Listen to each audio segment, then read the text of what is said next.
Hello नमस्ते भाइयों बहनों दोस्तों कलगी भक्तों और यूनिवर्सिटी की जितनी भी ये जीव आत्माएं हैं मनुष्यों को मैं ये कहना चाहता हूँ कि अब कलगी अवतार हो चुका है तो उसको मजबूर मत करो कि जो आपके ऊपर कहर बढ़ के टूट जाएगा, क्योंकि वो एक ब्राह्मणी है तो ब्रह्मांड का मालिक भी ब्राह्मणी है।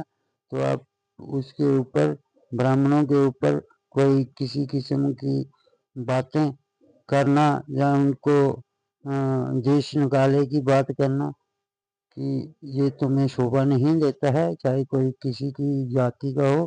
कि ब्राह्मण सबका एक कल्याण की बात करता है और सबको मुक्ति और मोक्ष की बात करता है और करता नहीं देता भी है। ब्रह्मा का है, ब्रह्मा का जो ब्रह्मांड का एक बीज है वो ब्राह्मण ही है।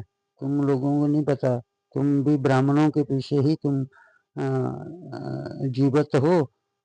तो इसलिए ब्राह्मणों की बातें करना छोड़ दो। और ब्राह्मण जब यूनिवर्स में ज़्यादा ही पाप बढ़ जाएगा तो तब ब्राह्मण की निंदा होती है। जो निंदा करता है तो वो अपने विनाश को ही पैगाम देता है। तो आप जी अच्छा नहीं कर रहे हो। मैं किसी के विरोध में नहीं हूँ और किसी का ना ही मैं किसी जात पात से भेदभाव करता हूँ और मैं ना ही कोई छोड़ छान करता हूँ, क्योंकि मैं भी एक ब्राह्मण हूँ, ब्राह्मण समाज परिवार से हूँ और सत्य का कल की चेतना का मेरे पास प्रमाण है और सत्य है। और कल की अवतार कौन है ये भी मैं बताऊंगा। आपको क्या पता है? मुझे सब पता है। अगर आपको पता होता तो ये आप ऐसी बातें नहीं करते। ब्राह्मण एक बीज है और जो आप बोओगे तो वैसा ही फल पाओगे।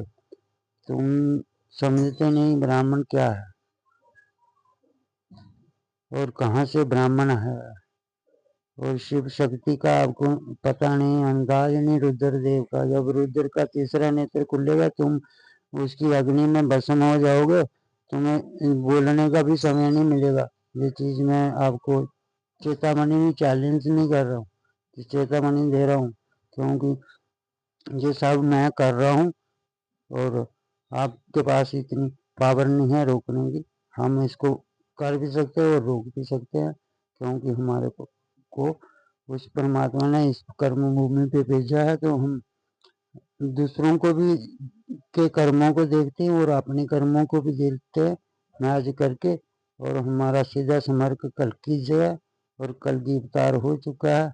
अब आपको मानना होगा तो मानो, नहीं मानना है तो मत मानो, क्योंकि ये इतना विश्वास कम ही होता है। मरे हुए भगवान को ही आप पूज सकते हो, मूर्तियों की सेवा नहीं। आप सतयुग में आत्मा और सत्य और